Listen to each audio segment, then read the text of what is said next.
Hi friends, welcome to Aadhar's kitchen. ಬನ್ನಿ friends, ಇವತ್ತಿನ ವಿಡಿಯೋದಲ್ಲಿ ಒಂದು ಸೂಪರಾಗಿರೋ ಸ್ನ್ಯಾಕ್ಸ್ ರೆಸಿಪಿನ ಮಾಡ್ತಾಯಿದ್ದೀನಿ. ಮಕ್ಕಳಿಗೆಲ್ಲ ತುಂಬಾ ಇಷ್ಟ ಆಗೋಂಥ ಒಂದು ಒಳ್ಳೆ ರೆಸಿಪಿ ಅಂತಲೇ ಹೇಳ್ಬೋದು. ನಾನಿವತ್ತು ಮನೆಯಲ್ಲೇ ಕುರ್ಕುರೆನ ಹೇಗೆ ಮಾಡೋದು ಅಂತ ತೋರಿಸ್ತಾ ಇದ್ದೀನಿ. ಅದಕ್ಕಿಂತ ಮುಂಚೆ ನಮ್ಮ ಚಾನಲ್ಗೆ ಸಬ್ಸ್ಕ್ರೈಬ್ ಮಾಡಿರೋರೆಲ್ರಿಗೂ ಥ್ಯಾಂಕ್ಸ್. ಸಬ್ಸ್ಕ್ರೈಬ್ ಮಾಡದೆ ವಿಡಿಯೋನ ನೋಡ್ತಾ ಇದ್ದರೆ ಈಗಲೇ ಸಬ್ಸ್ಕ್ರೈಬ್ ಮಾಡ್ಕೊಳ್ಳಿ. ವಿಡಿಯೋ ನೋಡಿದ್ಮೇಲೆ ಒಂದು ಲೈಕ್ ಮಾಡೋದನ್ನ ಮರಿಬೇಡಿ. ಹೀಗೆ ಯಾವಾಗಲೂ ಸಪೋರ್ಟ್ ಮಾಡ್ತಾಯಿರಿ ಫ್ರೆಂಡ್ಸ್. ನಾನಿವತ್ತು ಮಕ್ಕಳಿಗೆಲ್ಲ ತುಂಬಾ ಇಷ್ಟ ಆಗೋಂಥ ಒಂದು ಒಳ್ಳೆ ರೆಸಿಪಿ ಅಂದರೆ ಕುರ್ಕುರೆ. ಇದನ್ನು ಈಸಿಯಾಗಿ ನಾವು ಮನೆಯಲ್ಲೇ ಮಾಡ್ಕೋಬೋದು. ಈಗ ಕುರ್ಕುರೆನ ಹೇಗೆ ಮಾಡೋದು ಅಂತ ನೋಡೋಣ.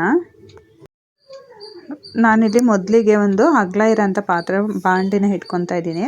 ಅದಕ್ಕೆ ನಾನಿಲ್ಲಿ ನೋಡಿ ಈ ಬೌಲಲ್ಲಿ 2 ಬೌಲಷ್ಟು ನೀರನ್ನು ಸೇರಿಸ್ತಾ ಇದ್ದೀನಿ. ನೋಡಿ 2 ಕಪ್ಪಷ್ಟು ನಾನು ನೀರನ್ನು ಕಾಯಕ್ಕೆ ಇಟ್ಕೊತಾ ಇದ್ದೀನಿ. ನೀರು ಚೆನ್ನಾಗಿ ಕಾಯಬೇಕು. ಈಗ ನಾನಿಲ್ಲಿ ಒಂದು ಅರ್ಧ ಟೀ ಸ್ಪೂನಷ್ಟು ಅಜ್ವಾನನ್ನು ಸೇರಿಸ್ತಾ ಇದ್ದೀನಿ. ಮತ್ತು ನಾನಿಲ್ಲಿ ರುಚಿಗೆ ತಕ್ಕಷ್ಟು ಉಪ್ಪನ್ನು ಸೇರಿಸ್ತಾ ಇದ್ದೀನಿ. ನೋಡಿ ಎಷ್ಟು ಬೇಕಷ್ಟು ಉಪ್ಪನ್ನು ಹಾಕ್ಕೊಳ್ಳಿ. ಮತ್ತು 1 ಸ್ಪೂನಷ್ಟು ನಾನು ಶುಂಠಿ ಬೆಳ್ಳುಳ್ಳಿ ಪೇಸ್ಟನ್ನು ಕೂಡ ಹಾಕ್ಕೊತಾ ಇದ್ದೀನಿ. ಮತ್ತು ಖಾರಕ್ಕೆ ಎಷ್ಟು ಬೇಕೋ ಅಷ್ಟು ಚಿಲ್ಲಿ ಪೌಡ್ರನ್ನ ಸೇರಿಸ್ಕೊಳ್ಳಿ. ಮಕ್ಕಳಿಗಾಗಿರೋದ್ರಿಂದ ಸ್ವಲ್ಪ ಖಾರ ಕಮ್ಮಿನೇ ಮಾಡ್ಕೊಳ್ಳಿ. ನಾನಿಲ್ಲಿ 1 ಸ್ಪೂನಷ್ಟು ಹಚ್ಚ ಖಾರದ ಪುಡಿನ ಸೇರಿಸ್ತಾ ಇದ್ದೀನಿ. ನೀರು ಚೆನ್ನಾಗಿ ಕುದಿಬೇಕು. ನೋಡಿ ಈಗ ಕುದಿಲಿಕ್ಕೆ ಸ್ಟಾರ್ಟ್ ಆಗಿದೆಯಲ್ಲ, ನೀರು ಫುಲ್ಲು ಕುದಿಬೇಕು. ನೋಡಿ ಚೆನ್ನಾಗಿ ಕುದೀತಾ ಇದೆಯಲ್ಲ. ಈಗ ನಾವು ಅಕ್ಕಿ ಹಿಟ್ಟನ್ನು ಸೇರಿಸ್ಕೋಬೇಕು. ನಾನಿಲ್ಲಿ ಈಗ 2 ಕಪ್ಪಷ್ಟು ಅಕ್ಕಿ ಹಿಟ್ಟನ್ನು ಸೇರಿಸ್ಕೊತಾ ಇದ್ದೀನಿ. ನಾನು ಯಾವ ಕಪ್ಪಲ್ಲಿ ನೀರು ಹಾಕ್ಕೊಂಡಿದ್ದೆ ಅದೇ ಕಪ್ಪಲ್ಲಿ ನಾನು ಅಕ್ಕಿ ಹಿಟ್ಟನ್ನು ಕೂಡ ಹಾಕ್ಕೊತಾ ಇದ್ದೀನಿ. ನೋಡಿ ನಾನಿಲ್ಲಿ 2 ಕಪ್ಪು ಅಕ್ಕಿ ಹಿಟ್ಟನ್ನು ಸೇರಿಸ್ಕೊಂಡಿದ್ದೀನಿ. ಮತ್ತು 1 ಕಪ್ಪು ನಾನಿಲ್ಲಿ ಹುರ್ಗಡ್ಲೆ ಪೌಡ್ರನ್ನ ಹಾಕ್ಕೊತಾ ಇದ್ದೀನಿ. ಹುರ್ಗಡ್ಲೆನ ಪೌಡ್ರ್ ಮಾಡಿ ಆ ಪೌಡ್ರನ್ನ ಸೇರಿಸ್ಕೊತಾ ಇದ್ದೀನಿ. ನಾನು 1 ಸ್ಪೂನಷ್ಟು ತುಪ್ಪನ ಹಾಕ್ಕೊತಾ ಇದ್ದೀನಿ. ನೀವು ನೀರು ಕಾಯುವಾಗಲೇ ತುಪ್ಪ ಹಾಕ್ಕೊಂಡ್ರೂ ನಡೆಯುತ್ತೆ. ಮತ್ತು ನಾನಿಲ್ಲಿ ಒಂದು 2-3 ಸ್ಪೂನಷ್ಟು ಎಣ್ಣೆನೂ ಕೂಡ ಸೇರಿಸ್ತಾ ಇದ್ದೀನಿ. ನೋಡಿ ಒಂದು 2-3 ಸ್ಪೂನಷ್ಟು ಎಣ್ಣೆ ಕೂಡ ಹಾಕ್ಕೊತಾ ಇದ್ದೀನಿ. ನೀವು ಬರೀ ತುಪ್ಪನೇ ಹಾಕೋತೀನಿ ಅಂದರೂ ಕೂಡ ಹಾಕೋಬೋದು. ನಾನಿಲ್ಲಿ ತುಪ್ಪ ಮತ್ತು ಎಣ್ಣೆ ಎರಡನ್ನೂ ಕೂಡ ಹಾಕ್ಕೊಂಡಿದ್ದೀನಿ. ತುಪ್ಪ 1 ಸ್ಪೂನ್ ಹಾಕ್ಕೊಂಡಿದ್ದೀನಿ. ಎಣ್ಣೆ ಒಂದು 2-3 ಸ್ಪೂನಷ್ಟು ಎಣ್ಣೆನ ಹಾಕ್ಕೊಂಡಿದ್ದೀನಿ. ಇದನ್ನೆಲ್ಲ ಚೆನ್ನಾಗಿ ಮಿಕ್ಸ್ ಮಾಡ್ಕೋಬೇಕು. ಇದೇನು ಬೇಯಿಸ್ಕೋಬೇಕು ಅಂತ ಏನಿಲ್ಲ. ನೀವು ಹಿಟ್ಟನ್ನು ಈ ಥರ ಒಂದು 2 ನಿಮಿಷ ನೋಡಿ ಈ ಥರ ಮಿಕ್ಸ್ ಮಾಡಿಕೊಂಡು ನೀವು ಗ್ಯಾಸ್ನ ಆಫ್ ಮಾಡ್ಕೊಳ್ಳಿ. ಮೀಡಿಯಮ್ ಫ್ಲೇಮಲ್ಲಿ ಇಟ್ಕೊಂಡು ಜಸ್ಟ್ ಒಂದು 2 ನಿಮಿಷ ಅಷ್ಟೇ ಈ ಥರ ಸ್ಪೂನಲ್ಲಿ ಮಿಕ್ಸ್ ಮಾಡಿಬಿಟ್ಟು ಗ್ಯಾಸ್ನ ಆಫ್ ಮಾಡ್ಕೋಬೇಕು. ಗ್ಯಾಸ್ನ ಆಫ್ ಮಾಡ್ಕೊಂಡು ಆದಮೇಲೆ ನೀವು ಅದನ್ನು ಒಂದು ಸ್ವಲ್ಪ ಹೊತ್ತು ಮುಚ್ಚಿಡಬೇಕು. ಆವಾಗ ಹಿಟ್ಟು ಹಳ್ಕೊಳ್ಳುತ್ತೆ. ಈ ಥರ ನೋಡಿ ಕ್ಲೋಸ್ ಮಾಡಿ ಇಡಿ. ಸ್ವಲ್ಪ ಹೊತ್ತು ಒಂದು 5 ನಿಮಿಷ ಈ ಥರ ಮುಚ್ಚಳ ಮುಚ್ಚಿಬಿಟ್ಟು ಇಡಿ. ಹಿಟ್ಟೆಲ್ಲ ನೀಟಾಗಿ ಹರಳ್ಕೊಳ್ಳುತ್ತೆ ಅವಾಗ. ಈಗ ನೋಡಿ ಸ್ವಲ್ಪ ಅದು ಕಂಪ್ಲೀಟಾಗಿ ತಣ್ಣಗಾಗಬೇಕು. ನಾವು ಬಿಸಿನೀರಿಗೆ ಹಾಕಿರ್ತೀವಲ್ಲ, ಸ್ವಲ್ಪ ಬಿಸಿ ಇರುತ್ತೆ. ಹಾಗಾಗಿ ಈ ಥರ ಒಂದು ಸಲ ಮತ್ತೆ ಸ್ಪೂನಿಂದ ಈ ಥರ ಮಿಕ್ಸ್ ಮಾಡ್ಕೊಳ್ಳಿ. ಸ್ವಲ್ಪ ಬಿಸಿ ಎಲ್ಲ ತಣ್ಣಗಾಗಬೇಕು. ಆಗ ನಿಮಗೆ ಎಷ್ಟು ಬೇಕೋ ಅಷ್ಟು ನೀರನ್ನು ಹಾಕ್ಕೊಂಡು ಕಲಿಸ್ಕೋಬೇಕು ಹಿಟ್ಟನ್ನು. ಸ್ವಲ್ಪ ಬಿಸಿ ಇದ್ದರೆ ನಾವು ಕಲಿಸ್ಕೋಬೋದು. ಒಂದು ಸ್ವಲ್ಪ ಬಿಸಿ ಇದೆ ಹಿಟ್ಟು. ಈಗ ನಾನಿಲ್ಲಿ ಸ್ವಲ್ಪನೇ ನೀರು ಹಾಕ್ಕೊಂಡು ಹಿಟ್ಟನ್ನು ಕಲಿಸ್ಕೊತಾ ಇದ್ದೀನಿ. ಒಂದೇ ಸಲ ನೀರನ್ನ ಜಾಸ್ತಿ ಹಾಕೋಬೇಡಿ. ಸ್ವಲ್ಪನೇ ನೀರು ಹಾಕ್ಕೊಂಡು ಹಿಟ್ಟನ್ನು ನೀಟಾಗೆ ಗಟ್ಟಿಗೆ ಕಲಿಸ್ಕೋಬೇಕು. ತುಂಬ ತೆಳ್ಳಗೆ ಕಲಿಸ್ಕೋಬಾರ್ದು. ನೀವು ಗಟ್ಟಿಗೆ ನಾವು ರೊಟ್ಟಿಗೆಲ್ಲ ಕಲಿಸ್ಕೊತೀವಿ ನೋಡಿ, ತಟ್ಟ ರೊಟ್ಟಿ ಕಲಿಸ್ಕೊತೀವಲ್ಲ ಅಷ್ಟು ಇದಕ್ಕೆ ಕಲಿಸ್ಕೋಬೇಕು. ಸ್ವಲ್ಪ ಬಿಸಿ ಇದೆ ಹಿಟ್ಟು. ಅದಕ್ಕೆ ಫುಲ್ಲು ಕಂಪ್ಲೀಟಾಗಿ ತಣ್ಣಗೂ ಆಗಬಾರ್ದು. ಸ್ವಲ್ಪ ಬಿಸಿ ಇರುವಾಗಲೇ ಸ್ವಲ್ಪ ನೀರನ್ನು ಸೇರಿಸ್ಕೊಂಡು ಕಲಿಸ್ಕೋಬೇಕು.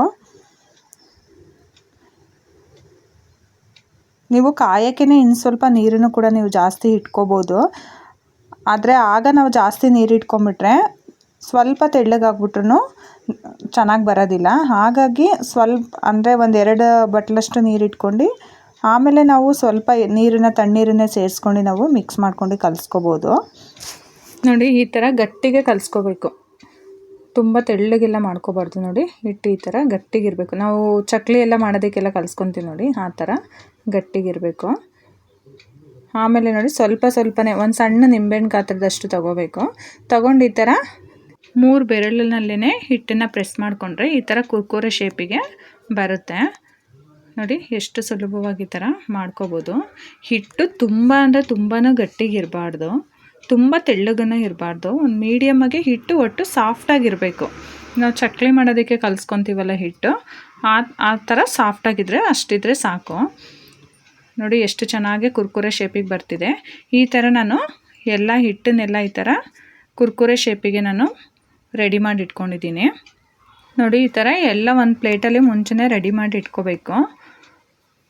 ನಾವು ಒಂದೊಂದೇ ಮಾಡಿ ಎಣ್ಣೆಗೆ ಹಾಕೋಕ್ಕಾಗಲ್ಲ. ಈ ಥರ ಎಲ್ಲ ರೆಡಿ ಮಾಡಿ ಇಟ್ಕೊಂಡ್ಮೇಲೆ ನಾನು ಎಣ್ಣೆನ ಕಾಯಕ್ಕೆ ಇಟ್ಕೊಂಡಿದ್ದೀನಿ. ಎಣ್ಣೆ ಆಲ್ರೆಡಿ ಕಾಯ್ದಿದೆ. ಈಗ ನಾನು ರೆಡಿ ಮಾಡಿ ಇಟ್ಕೊಂಡಿರೋಂಥ ಕುರ್ಕುರೆಗಳನ್ನೆಲ್ಲ ಎಣ್ಣೆಲಿ ಕರಿಯೋದಕ್ಕೆ ಹಾಕ್ತಾಯಿದ್ದೀನಿ. ಎಣ್ಣೆ ಚೆನ್ನಾಗಿ ಕಾದಿರಬೇಕು. ಇದು ಮತ್ತು ಎಣ್ಣೆನಲ್ಲೂ ಕೂಡ ಒಂದಕ್ಕೊಂದು ಅಂಟ್ಕೊಳ್ಳೋದಿಲ್ಲ. ಮೀಡಿಯಮ್ ಫ್ಲೇಮ್, ಎಣ್ಣೆ ಚೆನ್ನಾಗಿ ಕಾಯ್ದಮೇಲೆ ಸ್ವಲ್ಪ ಉರಿನ ಕಮ್ಮಿ ಮಾಡ್ಕೊಳ್ಳಿ. ಕಮ್ಮಿ ಮಾಡ್ಕೊಂಡು ಮೀಡಿಯಮ್ ಫ್ಲೇಮಲ್ಲೇ ಚೆನ್ನಾಗಿ ಬೇಯಿಸ್ಕೋಬೇಕು. ಕ್ರಿಸ್ಪಿ ಆಗೋವರೆಗೂ ಬೇಯಿಸ್ಕೋಬೇಕು ಎಣ್ಣೆಯಲ್ಲಿ. ತುಂಬಾ ಚೆನ್ನಾಗಿರುತ್ತೆ. ಮಕ್ಕಳಿಗೂ ಕೂಡ ತುಂಬಾ ಇಷ್ಟ ಆಗುತ್ತೆ. ಸ್ನ್ಯಾಕ್ಸಿಗೆಲ್ಲ ನಾವು ಆಚೆಯಿಂದ ತಂದುಕೊಡೋದು ಯಾವುದು ಹೆಲ್ತಿಗೆ ಒಳ್ಳೆಯದಲ್ಲ. ಆದಷ್ಟು ನಾವು ಮಕ್ಕಳಿಗೆ ಮನೆಯಲ್ಲೇ ಮಾಡಿಕೊಡೋದು ತುಂಬಾ ಒಳ್ಳೆಯದು. ಸ್ವಲ್ಪ ಕಷ್ಟ, ರಿಸ್ಕ್ ಆಗುತ್ತೆ, ಆದರೂ ಪರವಾಗಿಲ್ಲ.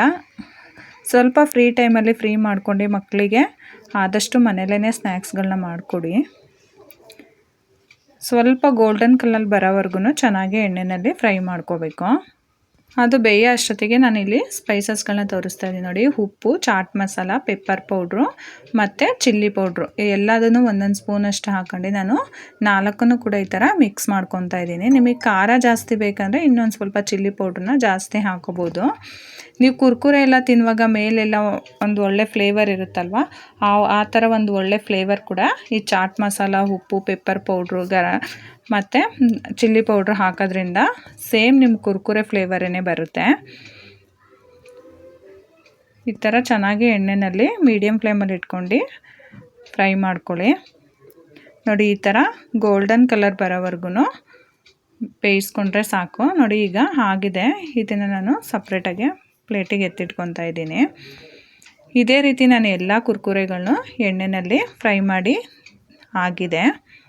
ಎಲ್ಲ ಕುರ್ಕುರೆಗಳನ್ನ ಈ ಥರ ಫ್ರೈ ಮಾಡ್ಕೊಂಡು ಆದಮೇಲೆ ಸ್ವಲ್ಪ ಬಿಸಿ ಇರುವಾಗಲೇ ನಾವು ಆಗಲೇ ಮಿಕ್ಸ್ ಮಾಡಿ ಇಟ್ಕೊಂಡಿದ್ವಲ್ಲ ಚಾಟ್ ಮಸಾಲ, ಚಿಲ್ಲಿ ಪೌಡ್ರು, ಉಪ್ಪು, ಪೆಪ್ಪರ್ ಪೌಡ್ರನ್ನ ಅದನ್ನೇ ಮೇಲೆ ನಿಮಗೆ ಎಷ್ಟು ಬೇಕೋ ಅಷ್ಟು ಖಾರಕ್ಕೆ ನೋಡಿ ಮೇಲೆ ಹಾಕೋಬೇಕು ನೋಡಿ. ಹಿಟ್ಟನ್ನೆಲ್ಲ ಈ ಥರ ಮೇಲೆ ಹಾಕ್ಕೊಂಡು ಚೆನ್ನಾಗಿ ಕೈಯಿಂದ ಮಿಕ್ಸ್ ಮಾಡ್ಕೋಬೇಕು. ಆವಾಗ ಅದು ನೀಟಾಗಿ ಉಪ್ಪು ಖಾರ ಎಲ್ಲ ಚೆನ್ನಾಗಿ ಹಿಡಿಯುತ್ತೆ. ಸ್ವಲ್ಪ ಬೇಕಂದರೆ ಜಾಸ್ತಿನೂ ಕೂಡ ಹಾಕ್ಕೋಬೋದು. ಅದು ಫ್ಲೇವರ್ ಚೆನ್ನಾಗಿರುತ್ತೆ ತಿನ್ನೋದಕ್ಕೆ. ಚಾಟ್ ಮಸಾಲದೆಲ್ಲ ಎಲ್ಲ ಹಾಕ್ಕೊಂಡಾದ್ಮೇಲೆ ಈ ಥರ ಕೈಯಲ್ಲಿ ನೀಟಾಗಿ ಒಂದು ಸಲ ಮಿಕ್ಸ್ ಮಾಡ್ಕೊಳ್ಳಿ.